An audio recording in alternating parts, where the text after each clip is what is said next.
Hi friends, welcome to அல்சாப்பா channel. இன்றைக்கி நம்ம பருப்பு போட்டு அரைக்கீரை கடையில் தாங்க பண்ண போகிறோம். துவரம்பருப்பை நல்லா அலசி தண்ணி ஊற்றி வச்சுக்கிட்டாங்க. 3 பச்சை மிளகா போட்டுக்கலாம். மீடியம் சைஸ் 2 வெங்காயம் நறுக்கி போட்டுட்டு அரைக்கீரையை நல்லா அலசி எடுத்து போட்டுக்கிடலாங்க. 3 தக்காளி பழமும் நறுக்கி போட்டுட்டு குக்கரை மூடி போட்டு 5 விசில் விட்டு எடுத்துடலாங்க. 5 விசில் வந்துட்டு இன்னும் ஓப்பன் பண்ணி பார்க்கலாம்.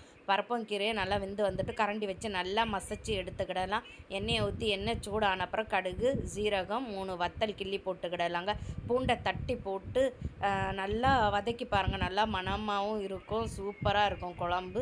இனி நம்ம வெங்காயமும் கருவேப்பிலையும் போட்டு வதக்கிட்டு ஒரு துண்டு பெருங்காயம் போட்டு நல்லா வதக்கி வந்த அப்புறம் நம்ம கடைஞ்சி வச்சுருக்க கீரையும் பருப்பையும் எடுத்து தட்டிட்டு புளி கரைச்சலை ஊற்றிட்டு மஞ்சத்தூளும் போட்டுட்டு உப்பை போட்டுட்டு நல்லா நம்ம பருப்பும் கீரையும் கொதிக்க விட்டுறலாங்க. இனி நம்ம இதுக்குள்ளே சைடிஷ் வந்து கருவாடு தொக்கு, உருளைக்கிழங்கு, முட்டை பொரித்து சாப்பிட்டா சூப்பராக இருக்கும். நீங்களும் ஒருக்கா ட்ரை பண்ணி பாருங்கள். இந்த வீடியோ பிடிச்சிருந்தோம்னா மறக்காமல் லைக் பண்ணி சப்ஸ்கிரைப் பண்ணுங்கள். பாய்.